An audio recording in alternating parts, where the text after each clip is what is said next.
All right, so we only have one agenda. This is a special meeting. We have one agenda item tonight, and that is we're gonna interview Sangay and provide a recommendation to council. And so first of all, thank you so much for being here, Sangay. Appreciate your time and your interest in serving on the board. We're gonna go ahead, I'm gonna let the board introduce themselves, and then we're gonna ask you some questions, and we'll introduce our staff as well. And of course, we'll give you a chance to ask questions as well. So let's start with introduction. Why don't we start with you, Martha, since you are our chair right now? Hi, I'm Martha Wilson. Yeah, that's it. All right, Mark? Yeah, Mark Sisler, one of the board members, just finishing my first year. Rob? Rob Hudham, this is my second term. I filled somebody's space for one first term and then completely missed them now. It's been interesting.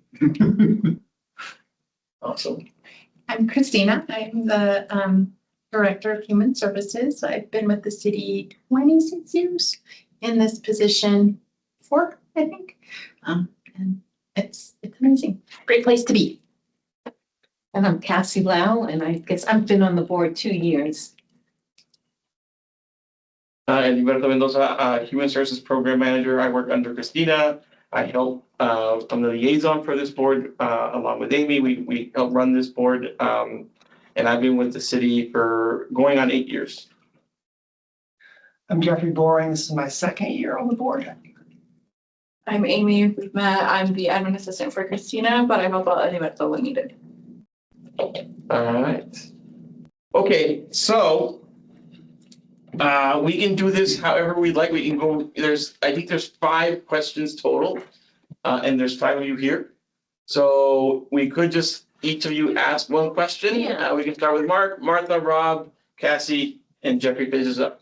So Mark, why don't you ask the first question? I have 2 questions there. Well, Rob, we're gonna use those questions. Oh, okay. And we're gonna go in order. So Mark's gonna go first, then Martha, then you, then Cassie, and then Jeffrey. And if we have more time, Rob, you can surely ask your 2 questions as well.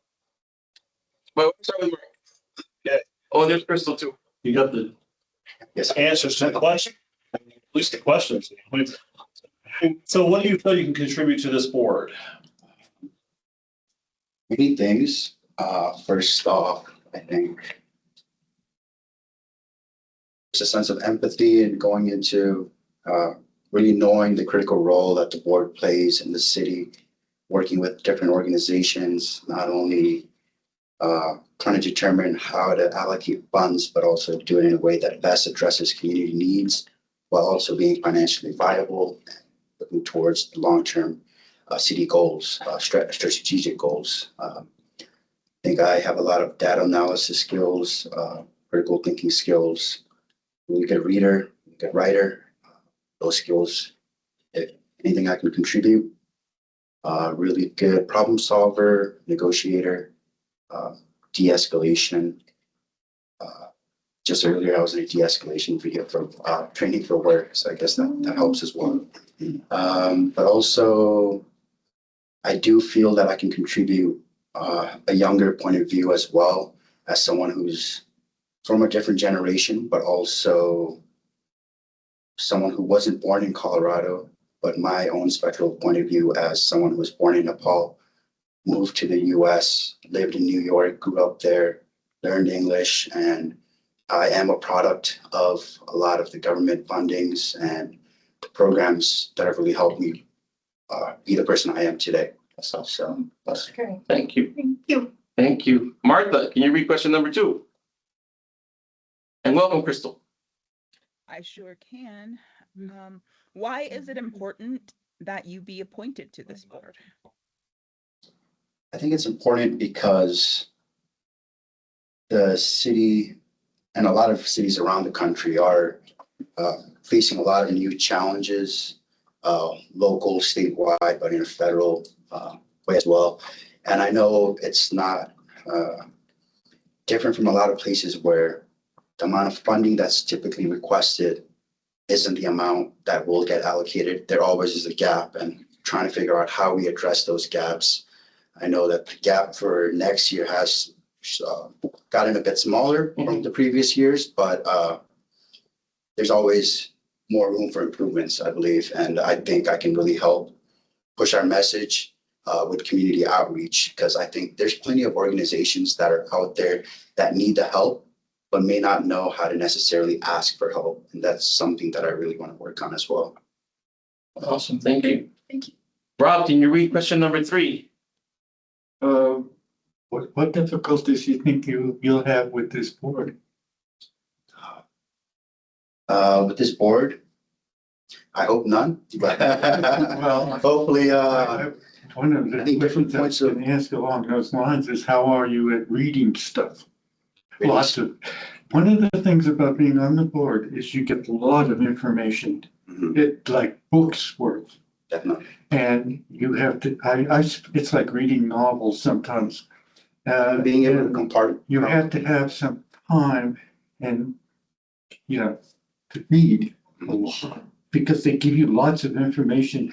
The result is you learn a great deal about the city and its composition and so on. But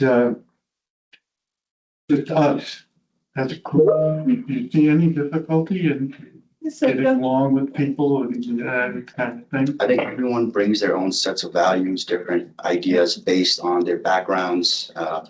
You're shaped by your experiences, where you grew up, all of those things. And I don't think I'll necessarily have any points of argument, but it's more so hearing those perspectives is the main thing. Because in like parliamentary meetings, like Robert's rules and stuff, where majority rules, but the minority has rights as well. So you have to acknowledge that people still have their viewpoints, Right. even though you might not agree, and even though you might have the support of the majority of the board, you have to understand that there are still other members of the board whose opinions matter just as much as well. What challenges specifically do you think that this board might face in the future? I think funding Okay. is a big thing. We've seen like cuts to SNAP federally. Okay. And I think definitely I do expect an increase in requests for funding. So the challenge becomes, how do you prioritize different community needs? And that is where the board comes in, and how everyone's background shapes what they think is most important for the community. But I think we do also have to be not just using our personal views and our backgrounds, being empathetic, but we do have to be pragmatic as well, looking at evidence, clear evidence, looking at studies that are out there presented as well, looking to other cities around the country that are similar to Longmont, see what innovative strategies they're working on, how we could replicate it or shape it to fit the needs of Longmont. Awesome. Can we do the next question, Cassie? All right, so what are some of the most significant human and housing services needs of our community? I think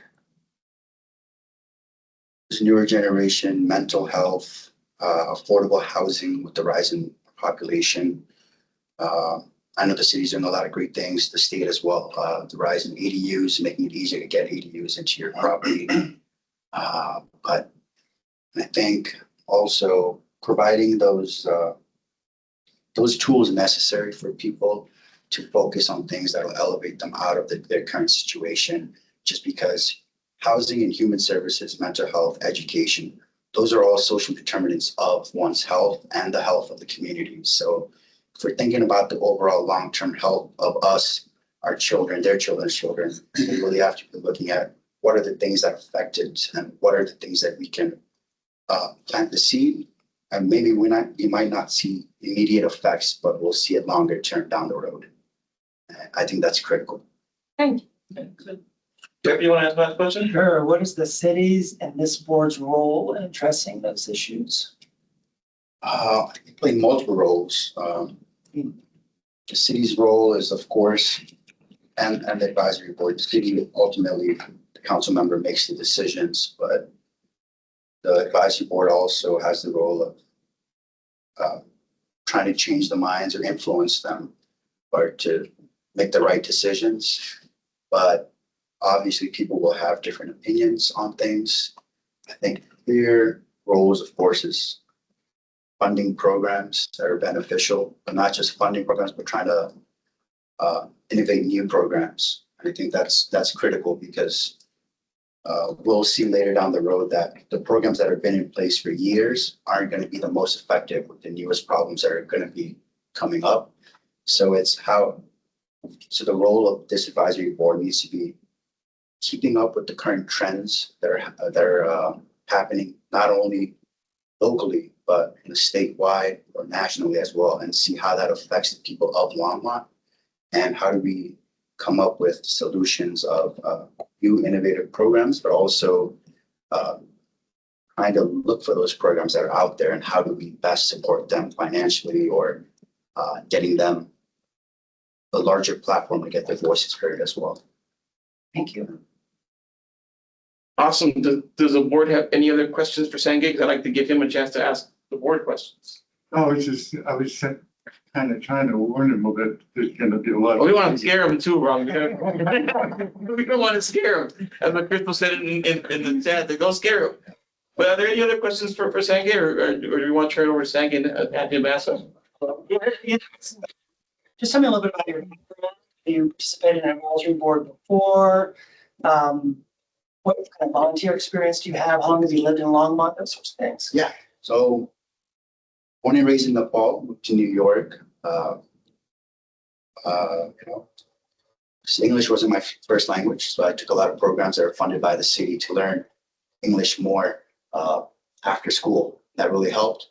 Around junior year of high school, 2018, we moved to Colorado, moved to Boulder.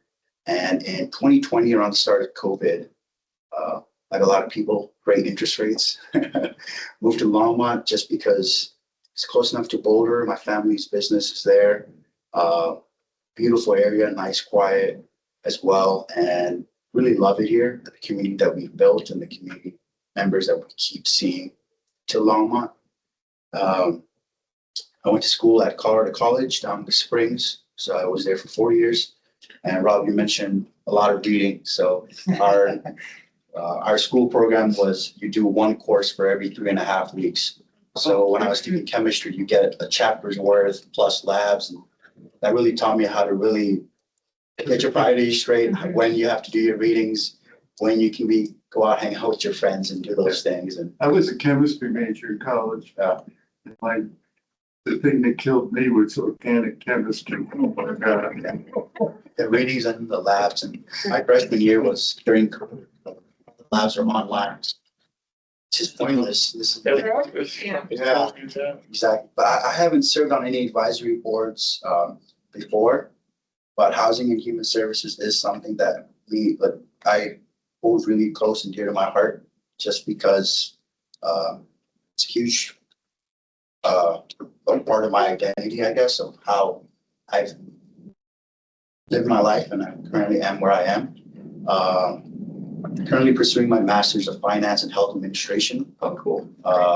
Finishing that up, probably graduate internships, and then hopefully do the fellowship route at a healthcare organization. Top goal, UC Health or Children's Hospital. Volunteers. I volunteer with the American College of Healthcare Executives as a student volunteer for their events for the Rocky Mountain region. So a lot of travel to Beaver Creek for the yearly conferences, or Colorado Springs, wherever they're hosting events, networking events, all of that. I also volunteer, currently starting with the Boulder County Medical Reserve Corps. Oh, yeah. So You do some good stuff. yeah, so I have the orientation start of December 2nd. So looking forward to that and contributing and see what that's all about as well. Yeah, that's a good group. Other than that, I volunteer with Project Cure in Denver. Basically, really love their mission. They're collecting a lot of healthcare equipment, all these needs from hospitals that might say, hey, like there's a rip in this bag, but it's completely okay, but they can't use it anymore. So it all gets sent to Project Cure. We package those items and then they get sent out globally. Really is something I hold near and close to my heart, just because my family is from a rural area of Nepal.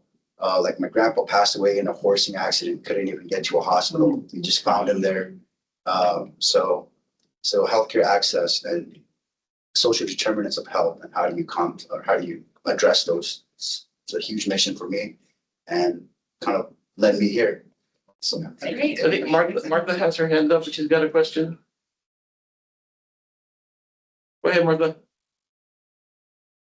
I mean, he kind of answered part of it because I was going to ask what his familiarity was with policy work, but I'm wondering now how comfortable you feel in saying important, hard, or unpopular things.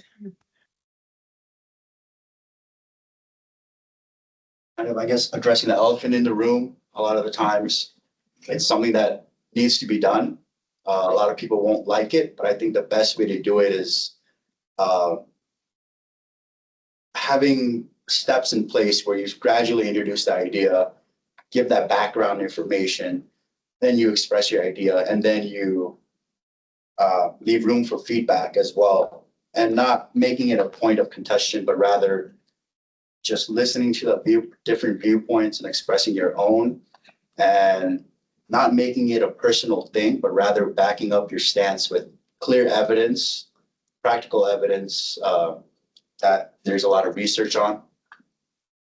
That's usually how I go about things. There's an elephant in the room, or if you're trying to de-escalate a situation. I've worked at a sports clinic in Boulder. You get a lot of angry patients all the time. So verbal de-escalation is a huge thing, but you want to just try to not be emotional. Don't let your emotions get into it. Be practical, be pragmatic, listen to the evidence. And I think it's important for this board as well, because not only do you have to balance the needs of the community, but you have to look at the reality of, hey, like, how much money does the city actually have? How much money are we going to have? How are we going to prioritize things? And we can't make it emotional all the way. Like, you can be empathetic, but at the end of the day, you do have to look at the numbers as well, and seeing how to best work those numbers to be the most equitable that you can in your decision. Crystal put a question in the chat. She says, what do you hope to learn or gain from this experience? Hi, Crystal. I came into this interview knowing that I don't know everything, but I want to make it my mission and it's my philosophy of just continuous learning in different areas of life. So government affairs is not something that I've ever been involved in. So that's a huge thing.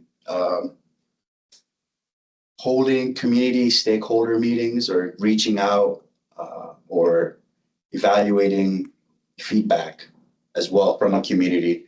That's something I don't have a lot of experience, and I do hope to learn and gain knowledge from you guys on that. Any more questions for Sanjay? And if not, Sanjay, do you have questions for the board or staff? What do you guys think has been the biggest challenge of trying to get things passed or getting things through? Like all the bureaucracy, what is the hardest thing? I mean, so we made some changes recently. So here's one example. And thanks to Christina's leadership, in the past, we had to get everything notarized. And that was so difficult for our nonprofit partners. It was a challenge. And Christina worked with our city attorney to where we've been able to we still need insurance requirements, which is hard for our smaller nonprofits that we fund. But, we have at least taken one bureaucratic red tape thing away from our partners where they no longer have to get their agreement notarized. They can just sign it. So that's one example. On overall, and the board can talk about overall though, I think there's always going to be some challenges. For example, this board also does not, we have a lot of leeway on the human services side. We don't have a ton of leeway on the housing side, even though this board appropriates more housing dollars than they actually appropriate human services dollars.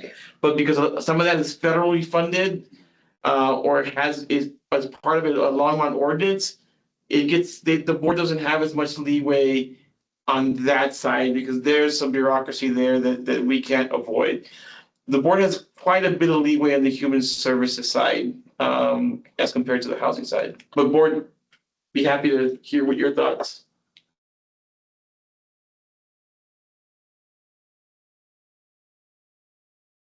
Maybe I'll pipe up. No, you can't keep me from talking. I think, I mean, what I really love about this board is that we listen to each other and we have different opinions, which is what we want, right? And there is sort of some diversity among us. And I think people listen and respect, and like, I think we change our viewpoints if we need to, or alter based on what we're hearing from other people. So I don't know if that was the question, but that's what I'm answering. Well, I think you learned, it's been my first year just going through all of the cycles that we've just gone through, the cycle we've just gone through. You learn, you think you know a lot of information, but there is so much out there, so much information, like Robert said, so that data that you learn, and I think your perspective changes over time, of these organizations that you didn't know anything about, and there's so much of a need out there in so many different areas that, I was on 3 different focus areas this last funding cycle, and I wasn't on all of them, but I was on 3 of them, and, you learn a lot about areas you didn't know anything about.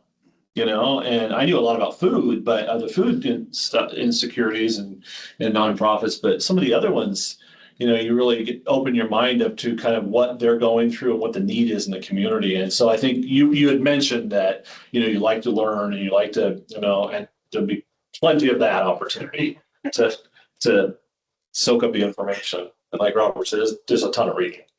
That's right. But that's okay. I want to really give kudos to the staff, because I think that's one of the benefits of being part of this board, is they really prepare you for every meeting. So we do have great discussions during the meetings. The meetings are 2 hours in length. They don't go on, city council meetings go on for hours and hours and hours. Meetings are once a month, 2 hours or less in length. You get all the information you need in advance. They're the experts. And so in my opinion, this role as a volunteer is probably like 70% learning and listening from one another, and then maybe 30% work. The work comes in September and October. That's when you get all these assignments and all the reading occurs. So 2 months out of the year, you're dedicating a lot of time to understanding these applications and scoring them and helping the city make the right decision on how those funds are used.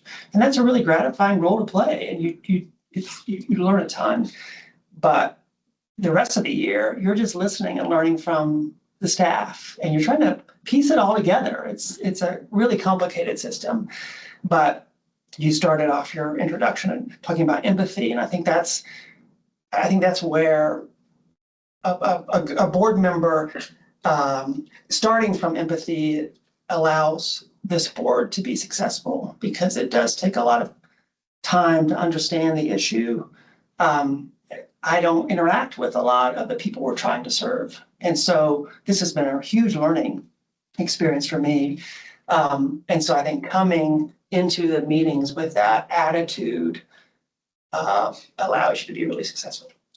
We got about 5 minutes left.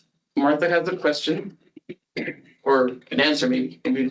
Yeah, it was just an answer. I think we help unpack some of the more complex issues and break them down in just different ways because of our different experiences that we have. And in a lot of ways, we get the human part of human services in there. And if you want to run for like the chair or the co-chair role, we sometimes end up in positions where we have to like navigate the internal and external issues. And since you're kind of human service oriented, we're gonna jump into some policy stuff. So I think it'll be a great time to join when you're coming in with that ability to learn and negotiate and share your strengths. So very cool that you applied at this point in time. All right. Any last thoughts or things you want to share with Sanjay or Sanjay you want to share with the board? Just want to say thank you for having me, and I know this wasn't the original designated time, but I do appreciate you guys coming out here, taking the time to meet me. Yes, thank you. All right, so at this point, Thank you. I will ask you to exit the room. You have to deliberate and make a choice, and then, but just so you know, all that we can do is make recommendations. Ultimately, it's council decision. Yeah, Take those recommendations. sure thing. Yeah, and if you want to see what this board did, join council on December 16th is when I'm presenting all the work that this board has done. Awesome. So, Yeah. Thank you so much. Thank you guys. Have a good night. Thank you very much. Have a good night. Yeah.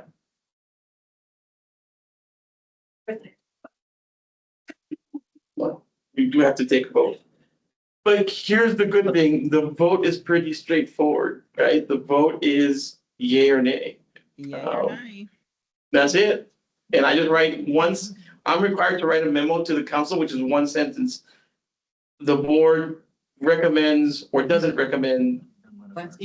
Yeah, so Was that's, this a motion? we need a motion.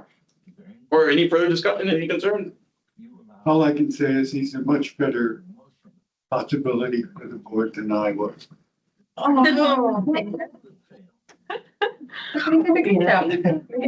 Great job, all right. I So, hope he's like not just aiming to get a city council seat just because he sounds very qualified. yeah, Yeah. I don't want him to just be here and dip. I move that we elect him to the board, are they recommending? who recommend he's elected to the board. Okay, we got a motion, Second, a second, A second. all in favor? I, All right, it's unanimous, you guys have, that's it, you are done. We'll write them, I will write the memo tomorrow. And yes, it has to be reported and we have to show it to council that we did the interview. So I think he's great. I think he's got, I think he's got a lot of potential, so. I did what Mark said. Chance he doesn't stay for long, but. Yeah. The hope is. And thank you all. Thank you, Martha. Good night. Indicated.